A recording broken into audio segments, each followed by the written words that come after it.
पुरानी जीप धूल भरी सड़क पर खड़खड़ करती हुई जा रही थी।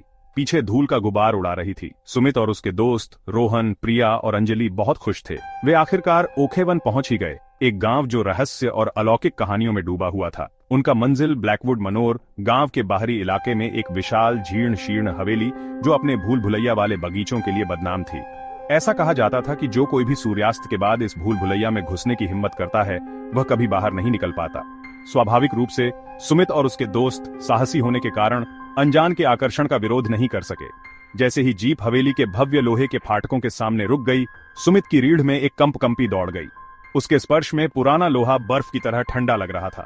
सूरज पहले ही क्षितिज के नीचे डूब रहा था, जिससे बड़े बड़े भयानक साए लॉन में पड़ रहे थे। हवेली उनके सामने थी, उसका टूटा हुआ मुखौटा और अंधेरी खाली खिड़कियां इसे एक अशुभ, लगभग भयावह आभा दे रही थीं। Are you sure about this Sumit? Priya ने फुसफुसाते हुए पूछा। मुझे यहाँ डर लग रहा है। डोंट बी स्कैर्ड प्रिया, रोहन ने अपनी घबराहट छुपाते हुए कहा। यह बस एक पुराना घर है, चलो देखते हैं इसमें क्या राज छुपे हैं। सुमित ने अपने अंदर की बेचैनी को नजरअंदाज करते हुए अपने दोस्तों को देखकर मुस्कुराया। कम ऑन गाइस, उसने कहा। उसकी आवाज में दिखावा भरा साहस था। Let's explore. इसके साथ ही उसने चरमराते फाटकों को धक्का दिया और वे ब्लैकवुड मनोर के मैदान में कदम रख गए, उस आतंक से अनजान जो उनका इंतजार कर रहा था। जब वे घर की ओर बढ़ रहे थे तो हवा में एक भारी सन्नाटा छा गया। बगीचा घास फूस और कांटेदार झाड़ियों से भरा हुआ था। हवा में गीली मिट्टी और सड़ांत की गंध थी। टूटी हुई मूर्तियां, जिनकी कभी गर्वित आकृतियां समय और मौसम से खराब हो गई थीं, खामोश पहरेदारों की तरह खड़ी थीं। उनकी परछाइयां लंबी और खतरनाक होती जा रही थी। जैसे ही वे घर के पास पहुंचे, अंजलि ने हाँफते हुए कहा, लुक।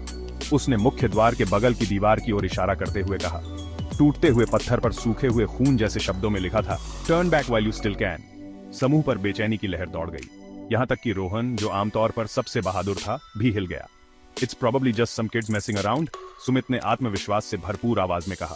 लेकिन उसकी आवाज में सामान्य दृढ़ता नहीं थी। चेतावनी को अनदेखा करते हुए सुमित ने भारी ओक का दरवाजा खोला। उसके जंग लगे कब्जे विरोध में कराह रहे थे। अंदर की हवा बांसी और दमनकारी थी। धूल और किसी और चीज की गंध से भरी हुई थी, कुछ धातु जैसी और अप्रिय। हर कोने से मकड़ी के जाले लटके हुए थे और हर सतह पर धूल जमी हुई थी। गंदी खिड़कियों से छनकर आने वाली मध्यम रोशनी के बावजूद घर का इंटीरियर अजीब तरह से अंधेरा था। हर कोने में परछाइयां चिपकी हुई लग रही थीं। दिस प्लेस इज क्रीपी, प्रिया ने कांपती आवाज में फुसफुसाया।